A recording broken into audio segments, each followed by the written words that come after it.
የኢትዮጵያ ኤምባሲዎች በመካከለኛው ምስራቅ አገራት ለሚገኙ ዜጎች ማስጠንቀቂያ ሰጥተዋል። ሰላም ጤና ይስጥልኝ የተወደዳችሁና የተከበራችሁ ውድ የዜና ፕላስ ቤተሰቦቻችን፣ የኢትዮጵያ ኤምባሲዎችና በመካከለኛው ምስራቅ የተቀጣጠለው ጦርነትን አስመልክቶ ይህን ዜና ወደ እናንተ እናደርሳለን። የዜና ፕላስን በመከታተል አብራችሁ እንድትቆዩ በአክብሮት እንጋብዛለን። ወደ ጉዳዩ አልፈናል። በኳታር የሚገኘው የኢትዮጵያ ኤምባሲና መቀመጫውን በባህሬን ዋና ከተማ ማናማ ያደረገው ቆንስላም በሀገሪቱ ለሚገኙ ኢትዮጵያውያን የደህንነት ማስጠንቀቂያ ሰጥቷል። የኢትዮጵያ አየር መንገድ በበኩሉ በመካከለኛው ምስራቅ ባለው የጸጥታ ሁኔታ ምክንያት የተወሰኑ በረራዎች እንደሰረዘ ይፋ አድርጓል።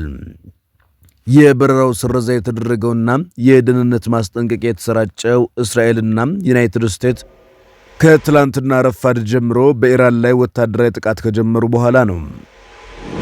ኢራን በሁለቱ ሀገራት ለተፈጸመባት ጥቃት የአሜሪካ ወታደራዊ ተቋማት ወዳሉበት የመካከለኛው ምስራቅ ሀገራት ሚሳኤሎች በመተኮስ አጸፋውን መልሳለች። በኢራን ኢላማ ከተደረጉ ሀገራት አንዷም በሆነችው ባህሬን የሚኖሩ ኢትዮጵያውያንም ከፍተኛ ስጋት እንደገባቸው ገልጿል። ኢትዮጵያን ኢንሳይደር ካነጋገራቸው ኢትዮጵያውያን መካከል አንዲት ኢትዮጵያዊት ከፍተኛ የፍንዳታ ድምፅ መስማቷን ለኢትዮጵያን ኢንሳይደር ገልጻለች።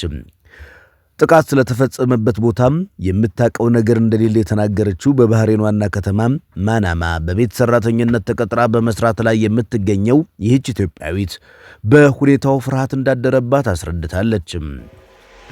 በባህሬን መዲና ምስራቃዊ ክፍል የምትኖረው ሁለተኛዋ ኢትዮጵያዊት ትላንትና ረፋድ የፍንዳታ ድምፅ መስማቷን አረጋግጣለች።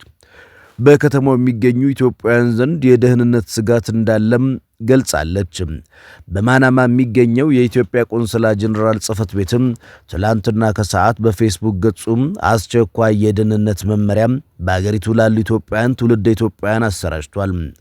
ቆንስላ ጽሕፈት ቤቱ የደህንነት መመሪያም የያዘው መግለጫ ያወጣው በአሁኑ ወቅት በቀጠናው እየታየ ባለው ወታደራዊ ውጥረትና ትላንትና በባህሬን የተፈጸመው የሮኬት ጥቃት ተከትሎ መሆኑ አስታውቋል።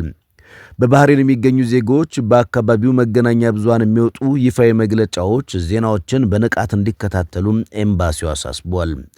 የባህሬን ጸጥታ ኃይሎችና የሲቪል መከላከያ የሚሰጧቸው ትዕዛዞችና መመሪያዎችን ያለምንም መዘግየት ተግባራዊ እንዲደረጉ ቆንስላው መክረዋል።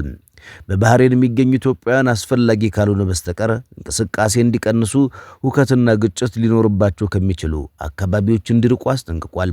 በሀገሪቱ የሚገኙ ዜጎች የምግብ፣ የውሃ፣ የመድኃኒት ክምችትን ለጥንቃቄ አስቀድመው እንዲይዙ ቆንስላ ምክር ቤቱ ምክሩን ለግሷል። በኳታር ዋና ከተማ ዶሃ የሚገኘው የኢትዮጵያ ኤምባሲ በበኩሉ ዜጎቻችን በቤታችሁ እንድትሆኑ ወይም አሁን ካላችሁበት ስፍራ እንዳትንቀሳቀሱ የሚል ጥብቅ ማስጠንቀቂያ ሰጥቷል። ኤምባሲው ማስጠንቀቂያውን የሰጠው የኳታር መንግስትን ማሳሰቢያ መሰረት በማድረግ ነው። የኳታር መንግስት ለህዝብ ደህንነት ሲባል ማንም ሰው ወታደራዊ ስፍራዎች አቅራቢያም እንዳይሆን ወይም ደግሞ እንዲርቅና በቤት እንዲቆይ እንዳሳሰበ ኤምባሲው አስታውቋል። በኳታር በጣም አስፈላጊና አስቸኳይ ካልሆነ በስተቀር ማንም ሰው ከመኖሪያ አካባቢ እንዳይርቅ ወይም እንዳይንቀሳቀስ ትዕዛዝ ተላልፏል። ኳታር በቀጠናው በተፈጠረ ጸጥታ ቀውስ ምክንያት የአየር ክልላቸውን ለበረራ ከዘጉ ሀገራት መካከል አንዷ ሆናለች። ተመሳሳይ እርምጃ የወሰዱ ሌሎች ሀገራት ኢራን፣ እስራኤል፣ ኢራቅ፣ ዮርዳኖስ፣ ባህሬን፣ ኩዌትና የተባበሩት አረብ ኤሚሬቶች ናቸው። የኢትዮጵያ አየር መንገድም ትላንትና ከሰዓት ባሰራጨው መልእክት እስካሁን በመካከለኛው ምስራቅ ወደሚገኙ 4 ከተሞች የሚያደርገው በረራ እንደሰረዘ አስታውቋል። አየር መንገዱ በመካከለኛው ምስራቅ ባለው የጸጥታ ሁኔታ ምክንያት ወደ አማን፣ ቴልአቪቭ፣ ደማም እና ቤሩት የሚደረጉ በረራዎች መሰረዙን ይፋ ባደረገበት መግለጫው ሁኔታውን በቅርበት በመከታተል ላይ እንደሚገኝ አመልክቷል። የኢትዮጵያ አየር መንገድ ተሳፋሪዎችና ሰራተኞች ደህንነትና ምቾትን ለማረጋገጥ ተገቢው እርምጃ እንደሚወስድም ገልጿል። የኢትዮጵያ አየር መንገድን ጨምሮም በርካቶች በረራቸውን ሰርዘዋል። በመካከለኛው ምስራቅ የተፈጠረው ወታደራዊ ግጭትን ተከትሎ የኢትዮጵያ አየር መንገድን እንዲሁም ደግሞ ሌሎች የአየር መንገዶች አየር በረራ ማቆምን ተከትሎ ወደ አካባቢው የሚጓዙ የኢትዮጵያ አየር መንገድ ጨምሮ በርካቶች በረራቸውን ሰርዘዋል። በመካከለኛው ምስራቅ የተፈጠረው ወታደራዊ ግጭትን ተከትሎም የኢትዮጵያ አየር መንገድን ጨምሮ በርካታ የአፍሪካና የሌሎች ሀገራት አየር መንገዶች ወደ አካባቢው የሚያደርጓቸውን ጉዞዎች ሰርዟል። በአፍሪካ ትልቁ አየር መንገድ የሆነው የኢትዮጵያ አየር መንገድ ወደ ተለያዩ የመካከለኛው ምስራቅ ሀገራት የሚያደርጋቸውን በረራዎች በደህንነት ስጋት ለጊዜው አቋርጧል። በዚህ ምክንያት የኢትዮጵያ አየር መንገድ ወደ ዮርዳኖስ አማንና ቴልአቪቭ የሚያደርጋቸውን በረራዎች ወደ ቤሩትን ጨምሮም ሰርዟቸዋል። በተመሳሳይ የኬንያ፣ የሞሮኮ፣ የቡሩንዲ አየር መንገዶች በረራቸውን ሰርዘዋል። የኢራን አጸፋ ምን ሊሆን ይችላል እየተባለ ነው። ትላንትና ጠዋት እስራኤል በኢራን ላይ ጥቃት መፈጸሟን ተከትሎ የእስራኤል ሰራዊት በኢራን በኩል ሚሳኤሎችን መተኮሱን አስታውቋል። ጦሩ ሚሳኤሎቹን መመከቱን ሲገልጽ ፍንዳታዎች በአካባቢው ተሰምተዋል። ኢራን የአጸፋ ጥቃት የፈጸመችው በእስራኤል ብቻ ሳይሆን በዙሪያዋ ባሉ የአሜሪካ ወዳጅ ሀገራት ጭምር ነው። የኢራን ፋርስ ዜና ወኪል እንደዘገበው በአገሪቱ ያሉ ወታደራዊ ተቋማት ላይ ያነጣጠረ ጥቃቶችን ፈጽማለች። በዚህም በኳታር ያለው የአሜሪካ አየር ኃይል ሰፈርና በባህሬን ያለው የባህር ኃይል ሰፈር ጥቃት ደርሶባቸዋል። በተጨማሪም የአሜሪካ ጦር ኃይል ባለባቸው በሌሎች የባህረ ሰላጤ ሀገራት በሆኑት በኳታር፣ በኩዌት፣ በአረብ፣ በኤሚሬትስና በባህሬን ፍንዳታ መከሰቱ ተሰምቷል።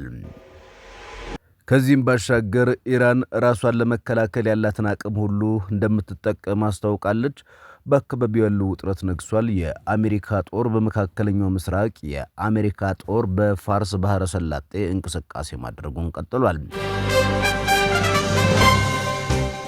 በተለይ የጣሊያን፣ የአውሮፓ ህብረት ኮሚሽን፣ የአውስትራሊያ ጠቅላይ ሚኒስትር፣ የሩሲያ ውጭ ጉዳይ ሚኒስትር ሌሎችም ጥቃቱን ተቃውመዋል። እስራኤል የኢራን ጠቅላይ መሪ አያቶላ አሊ ኻሜኒም ጥቃት እንደተፈጸመባቸው ገልጻለች። በኢራን ዋና ከተማና በርካታ ከተሞች ላይ ጥቃት የፈጸመችው እስራኤል የኢራን ጠቅላይ መሪ አያቶላ አሊ ኻሜኒም የፕሬዝዳንቱ ጽህፈት ቤት ኢላማ ማድረጓን አስታውቃለች። እስራኤል በዚህኛው እርምጃዋም በተለይ ደግሞ በርካታ ጥቃቶችን እንደፈጸመችና የእስራኤል መከላከያ ኃይል ኢራናውያን ከወታደራዊ ካምፖች አካባቢ እንዲርቁ ከጥቃቱ በፊት ማስጠንቀቂያ ሰጥቷል። ከቴሄራን የተገኘ ሌላ ምስል የቀድሞ የአገሪቱ ፕሬዝዳንት መሐሙድ አህመድነጃሂድ መኖሪያ ቤታቸው ላይ ጥቃት ደርሶበታል። የቀድሞ ፕሬዝዳንት ሆኖም የኢራን ከፍተኛ ባለስልጣናት የደረሰ ጉዳት ስለመኖሩ ያሉት ነገር ባይኖርም በሌላ በኩል ደግሞ የኢራን መንግስት ጣፈንታ ምን ይሆናል? አሜሪካና እስራኤልስ ለምን አሁን ጥቃት ሰነዘሩ? የኢራን መንግስት ህልውና አደጋ ውስጥ መውደቁን ተንታኞች ይናገራሉ። አሜሪካና እስራኤል የከፈቱት የተቀናጀ ወታደራዊ ጥቃት የኢራን መንግስትን የመለወጥ ዓላማ አንግቧል። ከ6 ወራት በፊት ኢራንና እስራኤል ለ12 ቀናት ተዋግተው ነበረ። አሁን ላይ እስራኤልና አሜሪካ የኢራን ወታደራዊ መቀመጫዎችን ኢላማ በማድረግ ጥቃት አድርሰዋል። ኢራን በእስራኤል ላይ ያጸፋ ምላሽ ወስዳለች። የእስራኤል መከላከያ እንዳለው የአሜሪካ ወይም አጋሮቿ ወታደራዊ መቀመጫ በሚገኝባቸው ከተሞች ማለትም በዱባይ፣ በዶሃ፣ በባህሬን፣ በኩዌት ላይም ኢራን ጥቃት ፈጽማለች። ለምን አሁን?